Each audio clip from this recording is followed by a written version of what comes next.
السلام عليكم ورحمة الله وبركاته. أنا مصطفى قطب.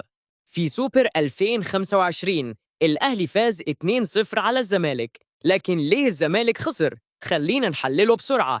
وسط الزمالك كان متماسك، لكن ما قدرش يربط بين الدفاع والهجوم بشكل فعال. السعيد وشحاتة وجعفر حاولوا يخلقوا مساحات، لكن مرونة وسط الأهلي قدروا يقفلوا نص الملعب بسهولة. الأهلي نجح في التحولات.